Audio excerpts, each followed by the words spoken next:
பண்ணிட்டோம். நன்னி அருவாயிடம் சம்பந்தர் கண்ணிய கண்கள கரையும் பாவமே திருச்சிற்றாம்பலம். திருஞான சம்பந்தர் அருளிய பிடியலாம் விச்சல வெறுங்கை மாமலர் இடியிலே தரமுடிவே விதியினால் வடிவையும் கழிவுலாம் பூங்கொழில் கடிலாம் பூங்கொழில் காணப்பேர் அண்ணலை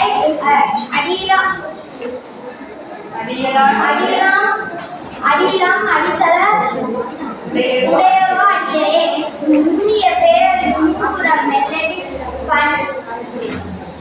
பெண்ணின் நல்லாலை